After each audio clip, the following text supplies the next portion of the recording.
ये कहानी 16 साल के रोजर नाम के एक लड़के के ऊपर आधारित है जो अपने घर की सारी औरतों के साथ घपाघप करके उन्हें प्रेग्नेंट कर देता है। अब इसके बाद रोजर और क्या क्या कारनामे करता है ये हम आज की इस एक्सप्लेनेशन में देखने वाले हैं। आज मैं जिस फिल्म को एक्सप्लेन करने वाला हूँ उसका नाम है what every French women want. Film शुरू होती है और हम 16 साल के रोजर को देखते हैं जो समर वेकेशन के लिए अपने घर पर आया हुआ था। तब उसकी एक मेड मिस लपीते उसे घोड़ा गाड़ी से लेने आती है। अब घोड़ा गाड़ी पर घर आते हुए रोजर की नजर मिस लपीते के उछलते हुए पपीतों पर पड़ती है और रोजर का छोटा चेतन उसकी पैंट से बाहर निकलने के लिए तड़पना शुरू कर देता है। इधर मिस लपीते भी समझ जाती है कि रोजर उसके पपीतों के दर्शन करके मजे ले रहा है, पर वो उस टाइम रोजर को कुछ बोलती नहीं है। घर पहुंचते ही रोजर की मॉम की नजर उसकी पैंट पर पड़ती है और वो उससे पूछती है कि तुम्हारी पैंट पर ये मेयोनीज कहाँ से आई। दरअसल रास्ते में मिस लपीते के उछलते हुए पपीतों को देखने की वजह से रोजर के छोटे चेतन का दम निकल गया था। तभी वहाँ खड़ी रोजर की मौसी उसे बोलती है कि इस उम्र में तो ऐसा होता रहता है, और फिर वो अपने हाथों से ही रोजर की मेयोनीज को साफ करने लगती है। इसके बाद वहाँ रोजर की छोटी बहन उससे मिलने आती है जिसका नाम बर्था होता है। फिर बर्था रोजर को जंगल में घुमाने लेके जाती है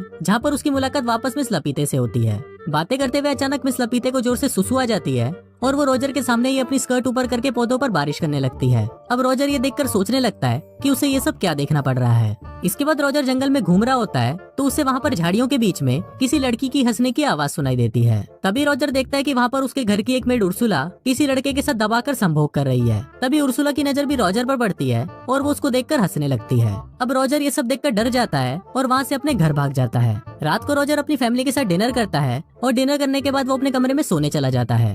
रोजर सोने ही वाला होता है पर तभी उसे कमरे के बाहर खड़खड़ाने की आवाज सुनाई देती है। फिर रोजर जब बाहर झांक कर देखता है तो उसकी फटकर हाथ में आ जाती है। रोजर देखता है कि उसकी एक नौकरानी हेलन एक दरवाजे के पीछे घोड़ी बनी हुई थी और कोई ठोकुमल उसका पीछे से ही गेम बजा रहा था। टपाटप करने के बाद हेलन अपने कपड़े ठीक करके वहाँ से चली जाती है और रोजर भी अपनी भावनाओं को काबू करते हुए सोने चला जाता है। वहीं बिस्तर में उसकी बहन बर्था छुपी होती है जो उसे बताती है कि हमारी मौसी अभी तक एक वर्जिन है। फिर रोजर उससे पूछता है कि तुम्हें कैसे पता, तो बर्था बताती है कि मुझे हमारी घर की मेड हेलन ने बताया था। फिर रोजर उससे पूछता है कि मौसी ने अभी तक शादी क्यों नहीं की, तो बर्था बोलती है कि मैंने ऐसा सुना है कि उन्हें मर्दों से डर लगता है। अगले दिन बर्था रोजर को एक नदी के किनारे लेकर जाती है जहाँ उनके घर की सारी मेड्स नहाते हुए अपने सीक्रेट शेयर किया करती थी।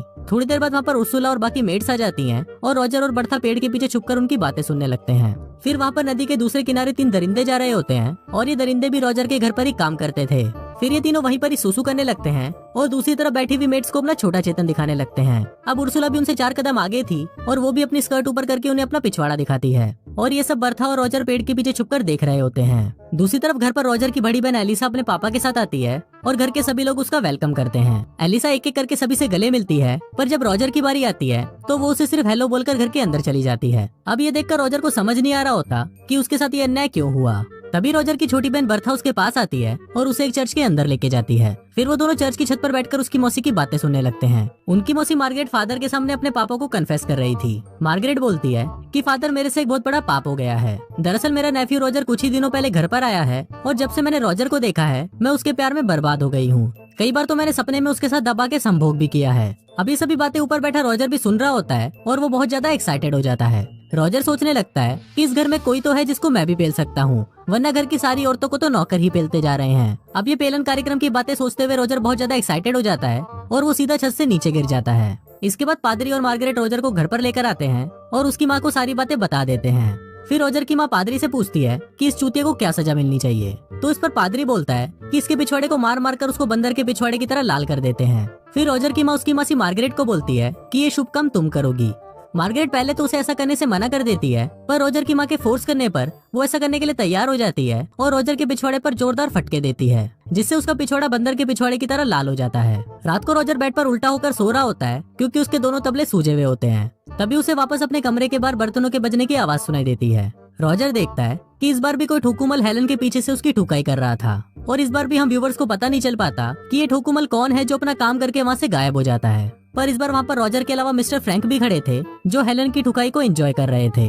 थोड़ी देर बाद रोजर के पास उर्सुला आती है और उसको बोलती है कि आज की पिटाई से तुम्हें बहुत दर्द हो रहा होगा, लाओ मैं तुम्हारे पिछवाड़े पर बाम लगा देती हूँ। पर रोजर उसको बोलता है कि नहीं, पर तुम मुझे एक बात बताओ कि मैं रोज देखता हूँ कि हेलन का पीछे से कोई गेम बजा रहा होता है और काम हो जाने पर वो वहाँ से चला जाता है। आखिर ये महान पुरुष है कौन। इस पर उर्सुला उसे बताती है कि ये हम मेट्स का टॉप सीक्रेट है और ये बोलकर वो वहाँ से चली जाती है। तभी रॉजर को याद आता है कि हेलन की ठुकाई तो मिस्टर फ्रैंक भी देख रहे थे, इसलिए वो मिस्टर फ्रैंक से मिलने उनके रूम में चला जाता है। वहाँ जाकर रॉजर देखता है कि मिस्टर फ्रैंक अपनी पैंट में हाथ डालकर दूरबीन से आसमान में कुछ देख रहे होते हैं। तभी रॉजर को देखकर मिस्टर फ्रैंक घबरा जाते हैं और वहाँ से भाग जाते हैं। उनके जाने के बाद रॉजर भी दूरबीन से देखने की कोशिश करता है और वो देखता है कि बाहर दो लोग दबाकर संभोग करने में लगे हुए हैं। अब ये देखकर रॉजर सोचने लगता है कि ये साला मिस्टर फ्रैंक तो मेरे से भी बड़ा हवस का पुजारी है। फिर रॉजर को वहाँ पर एक किताब मिलती है जिसमें घपाघप की बहुत सारी कहानियां लिखी हुई थी। तभी रॉजर उस किताब को अपनी पैंट में छुपा लेता है और वहाँ से चला जाता है। अब रॉजर अपने कमरे की तरफ जा रहा होता है, पर तभी उसे उसके पेरेंट्स के कमरे में से चिल्लाने की आवाजें सुनाई देती हैं। फिर रॉजर जब कीहोल से अंदर झांकता है तो वो देखता है कि वहाँ पर उसके पापा उसकी मम्मी की अनबॉक्सिंग कर रहे हैं। अब रॉजर ये सब एंजॉय कर ही रहा होता है, पर तभी वहाँ पर अलीसा का मंगेतर रोनाल्ड आ जाता है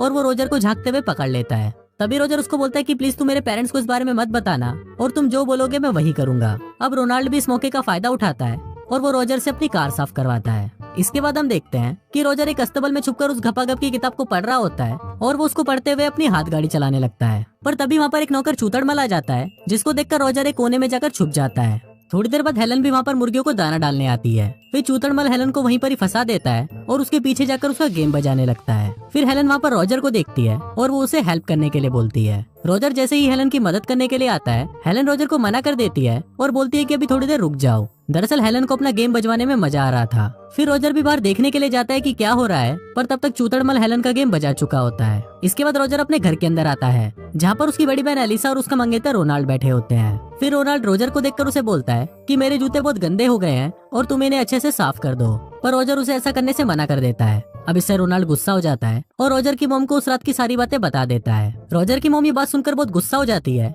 और बोलती है कि मेरी दोनों ही बेटियां बहुत अच्छी हैं, पर ये साला ठरकी पता नहीं कहाँ से पैदा हो गया। फिर जब रॉजर वहाँ से बाहर जा रहा होता है तो वो मियाँ खलीफा की अनसुनी कहानियों की किताब को अपनी बहन की किताब से एक्सचेंज कर देता है। फिर रॉजर बाहर छुपकर अपनी बहन को वो घपाघप की किताब पढ़ते हुए देखता है। दूसरी तरफ एलिसा को भी उस किताब को पढ़कर चरम सुख की प्राप्ति मिल रही होती है। फिर रॉजर अपनी चुल शांत करने के लिए सीधा उर्सुला के पास जाता है, जो किचन में काम कर रही होती है। फिर रॉजर किसी भूखे नंगे भेड़िए की तरह सीधा उर्सुला पर टूट पड़ता है, पर उर्सुला को लगता है कि उसे घर के किसी नौकर ने पकड़ा है, तो वो अपने आप को बचाने के लिए रॉजर के सर पर एक प्लेट मार देती है। पर फिर जब उर्सुला को पता चलता है कि ये तो अपना छोटा पप्पू रॉजर है, तो वो उसे घपाघप करने के लिए हाँ बोल देती है। अब वो दोनों प्रोसेस स्टार्ट करने ही वाले होते हैं, पर तभी वहाँ पर एक मोटी मेड आ जाती है, जिसको देखकर रॉजर वहाँ से भाग जाता है। अब रॉजर की ठरक चरम सीमा पार कर चुकी थी और उसे किसी के साथ तो घपाघप करके अपने छोटे चेतन को शांत करना था। पर तभी रॉजर को मिस लपीते याद आती है और वो सोचने लगता है कि कोई दे ना दे, पर मिस लपीते तो मुझे अपने पपीते खिला ही देगी। फिर वो भागता हुआ मिस लपीते के पास जाता है और वहाँ पहुंचकर वो उस पर भूखे नंगे भेड़ियों की तरह टूट पड़ता है। रॉजर वहीं पर ही मिस लपीते की सुरंग की खुदाई करना शुरू कर देता है।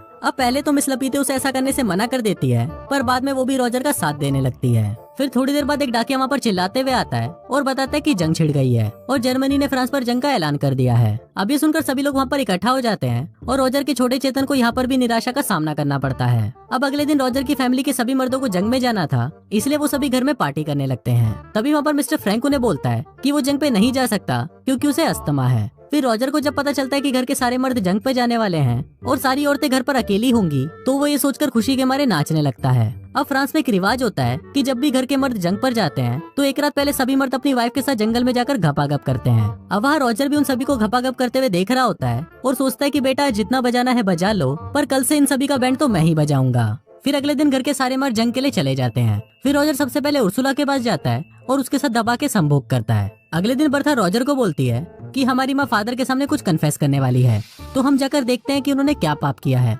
दूसरी तरफ उनकी माँ पादरी को बता रही होती है कि मेरा हस्बैंड मेरे साथ अलग अलग पोजीशन में संभोग करता है और मुझे भी इससे बहुत मजा आता है, पर कभी कभी मुझे लगता है कि मैं कहीं पाप तो नहीं कर रही। पर पादरी उसको बोलता है कि तुम तुम्हारे पति के साथ कुछ भी कर सकती हो और ये करना पाप नहीं होता।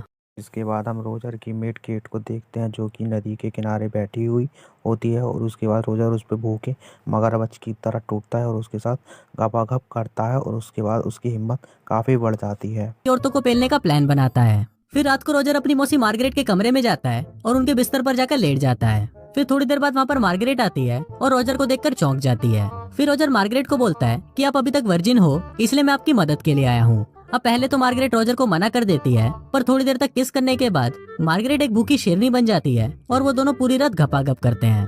थोड़ी देर बाद वहाँ पर हेलन चाय लेकर आती है, पर इस बार उसे घोड़ी बनाने वाला कोई नहीं था क्योंकि घर के सारे मर्द जंग पर गए हुए थे। फिर हेलन रॉजर के कमरे में आकर उसे चाय देती है। इसके बाद हेलन वहाँ से जा ही रही होती है कि तभी अचानक रॉजर उसे पीछे से पकड़ लेता है और उसे वहीं पर ही घोड़ी बना देता है।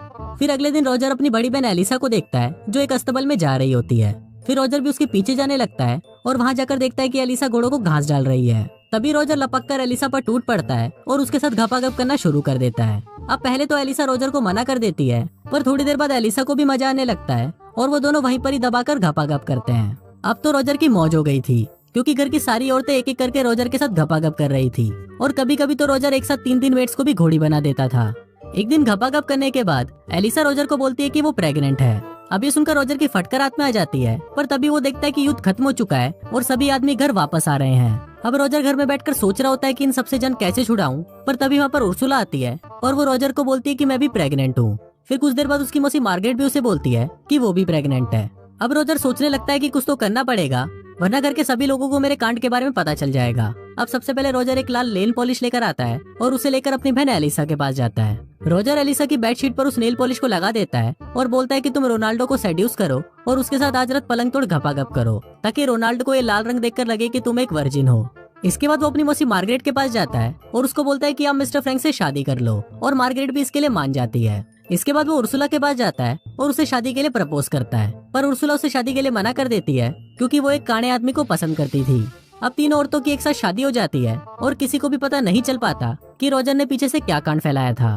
उसी रात रोजर एक बार फिर हेलन के साथ पलंग तोड़ घपाघप करता है और कुछ दिनों बाद हेलन रोजर को बताती है कि वो भी प्रेग्नेंट है। अब रोजर की भी छुट्टियां खत्म हो चुकी थी और वो भी अपने स्कूल जाने के लिए घर से निकल रहा था। रोजर हेलन को बोलता है कि मैं तुम्हारे लिए एक पति का इंतजाम कर दूंगा, पर हेलन कहती है इसकी कोई ज़रूरत नहीं, मैं किसी पर भी यह मटका फोड़ दूंगी। मुझे इस घर के काफ़ी लड़कों ने पेला है। और फिर वह वहाँ से चला जाता है और यहीं पर ये मूवी समाप्त हो जाती है।